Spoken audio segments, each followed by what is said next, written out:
The biggest misperception that people have about wrestling is that it is fake. Yeah. I've never actually been in a ring, but I have like wrestled my friends. Yeah, for sure. In like the backyard or whatever. And from just even backyard wrestling and my own experiences, I'm not going to like talk for anybody in the industry because I know that that's like very taboo. Like, yes, don't talk about what we do. It's so You've never done it. Well, you know. True, but also like it's 2020, almost 2025. Come on, we all know the business, really. Yeah. Yeah. I'm just telling you, having just done backyard wrestling or just wrestling with my brother on like couch cushions and whatnot, it hurts. Yeah. Like it sucks. like you may like do like a open hand punch on the guy and you may stomp when you punch. Like that's fake, quote unquote. Yeah. But jumping off of a 15-foot ladder, doing a front flip and smashing through a table, that's very real. The Jeff Hardy? Oh yeah. Do you see how he walks now? You see how Matt Hardy walks now? Yeah. Yeah, That's why I love it when everybody is like, you know it's fake, right? It's like, yeah, but like when was the last time you saw someone do what I just said? Climb up a ladder, jump off, do a front flip, smash through a table, and went like, that wasn't about the coolest thing I've ever seen. So fake. How would you change that perception? So, do you go to a Mission Impossible movie, and when you watch it, do you think that Tom Cruise is really jumping out of a plane, crawling down to a place, and then robbing the place or whatever? I mean, he does jump out of the plane, but not actually shooting people. Exactly. What's the difference from wrestling and a film, realistically? Mm-hmm. It's all spectacle. It's all entertainment. Wrestling just takes you, it's pretty much like in the moment. You live in the moment. You don't have to dissect it in that moment. You know what I mean? Like, oh, like if I went to every film ever and was like, man, they ADR'd that. Oh, he's not really punching him. Oh, they cut to this different camera angle. Oh, they're piping in crowd. Exactly. Yeah. You're a miserable person. Real miserable person. So like, and fake is such a it's a totally wrong word. Is wrestling contrived a little bit? Sure. Is it choreographed? Sure. Is it predetermined? Sure. But also there's a lot of parts that aren't. Like I said, it's improv, it's stunts, it's all those different things wrapped up into one little beautiful bow. Yeah. And I wish I could change people's minds because everyone thinks wrestling's is fake and for hillbillies. It's like a multi-billion-dollar industry. Do you think is all hillbillies watching professional wrestling? No, not even close. And if it was, it wouldn't be on like, national networks and making millions of dollars in sales and having 10,000 people show up to a venue to come watch it. Mm-hmm. I mean, it just blows my mind that people say, it's the fake thing. It's not. It might be, they're not out there really killing each other. I'm not going out there and just striking you until you can't get up to beat you. Mm-hmm. And there's no winner's purse. You're not really winning anything after a match. I don't know. It's complex. It's a weird thing, but it's not fake. The mat still hurts. The chair still hurt. I just got my mouth busted open last night and my nose busted open last night. But I had an 8-minute match she's super safe. I shouldn't say that. She was great. I wrestled a girl. She beat the brakes off of me. Respectfully. She was super safe, but things happen. And like, I wish I could be like, oh, it's fake. I'm like, well, tell my rhabdo that once, tell my rhabdo that twice that, and tell my busted mouth. I've knocked my arm out of socket. My buddy, he got a concussion. Like, if it was fake, none of that stuff would happen. Period. Yeah. It's not ballet. It's not like. It is an athletic event. Most definitely, and it takes athletic, and that's probably why I'm not the best at it, because I'm not that athletic. But that's also probably why I keep getting hurt. So, but it's not. I wish I could change people's perception of it being fake. But then, if they think wrestling's fake, they shouldn't watch most other things in media or entertainment. Period. They shouldn't go see plays. They shouldn't go see movies. They shouldn't watch TV.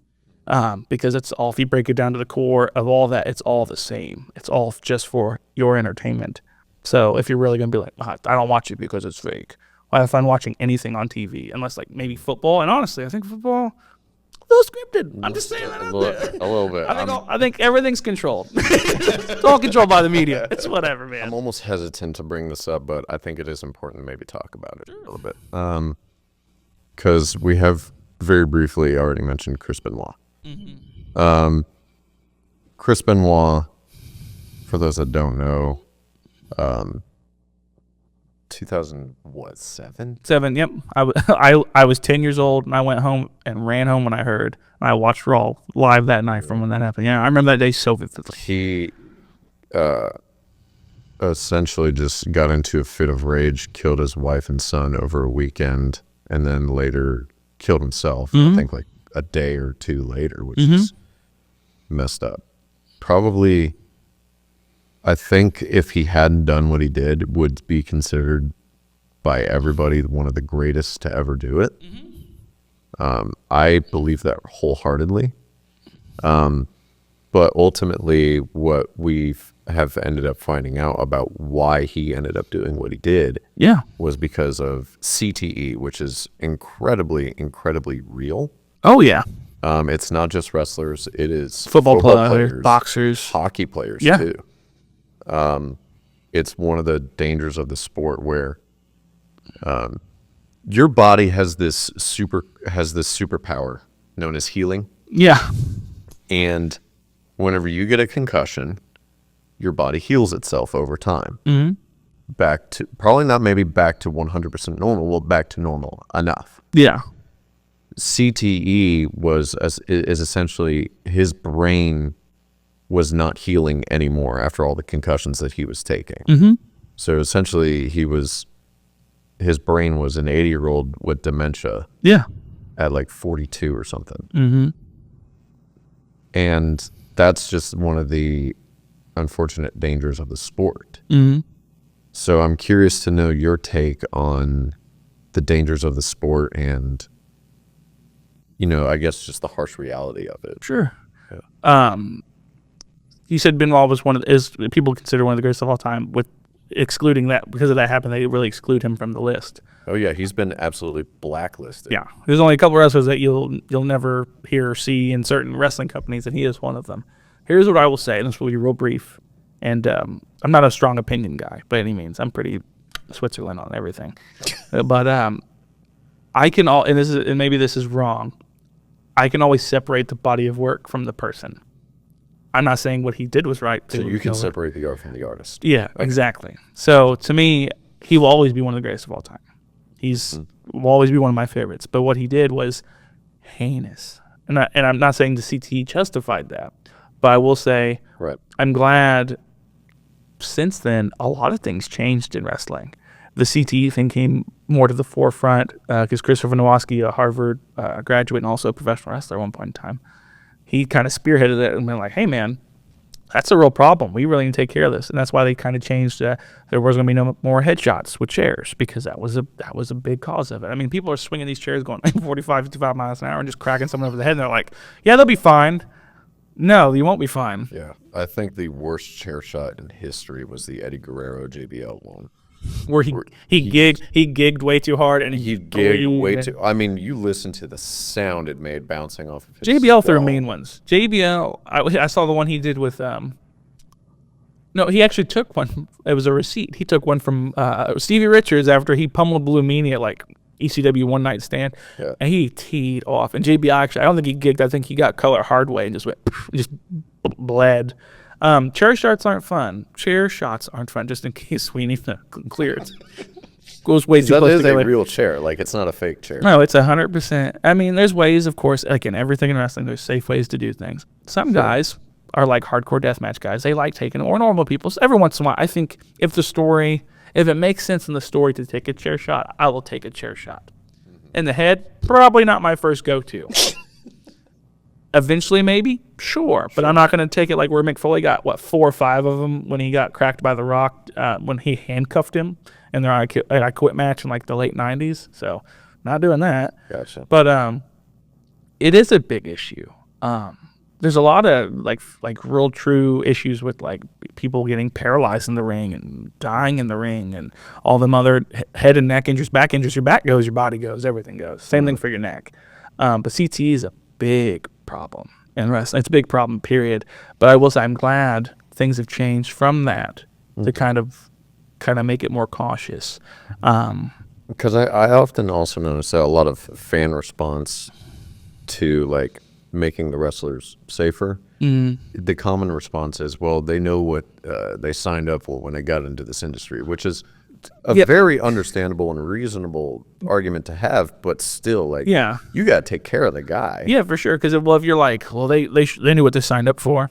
Well, then again, if things happen to them, what are you going to watch when they're all, in wheelchairs or 95 But dementia they're miles? like 45 and 50 years old. Their death rates are awful. And also a lot of them have drug issues because of that. Because they get out of wrestling and they're like, They're taking I'm a in bunch of painkillers. because I'm in pain. My back hurts. My neck hurts. My legs hurt. I'll just take a couple of things and people overdose and all these other things happen. It's unfortunate. It's one of the things that has one of the probably the worst like industries in the sense of like the payout's not great. If you're not one of the big guys making tons of money or being one of the safest guys or whatever, it's bad because you're like, what's the real chance of you becoming like a big wrestler? I think it's about the same chance as someone becoming a big famous actor. It's just luck. It is a little bit of skill, but it's also networking, luck, and just by chance. So, but the worst part is being an actor. You can always go back to doing an old job because your body's not like destroyed. But being a wrestler, you're like, well, what can I do now? Bag people's groceries with, and not remember anything. Or, oh, I busted my arm up. Now I can't work a job at the factory. Or, it's a big risk versus reward for wrestling. And some people do it because they love doing it. I do it because I love it. I could never get signed to WWE and I'd live happy. If I ever did get the call, I'd jump on it immediately. But I'm not, Is that something that's kind of always in the back of your mind of like, it could happen to me? Yeah, I mean, it's the positive thought of like, could it happen? Sure. Will it happen? Don't know. Am I looking forward to that? No. It's about my same as the acting I do. I go, if I ever get a big part in something, awesome. And if not, I don't care. Because I'm doing what I love regardless. And if I'm going to do indie films until the day I croak or wrestle in bingo halls in front of 10 people making $20 in a handshake, I'm going to die happy either way.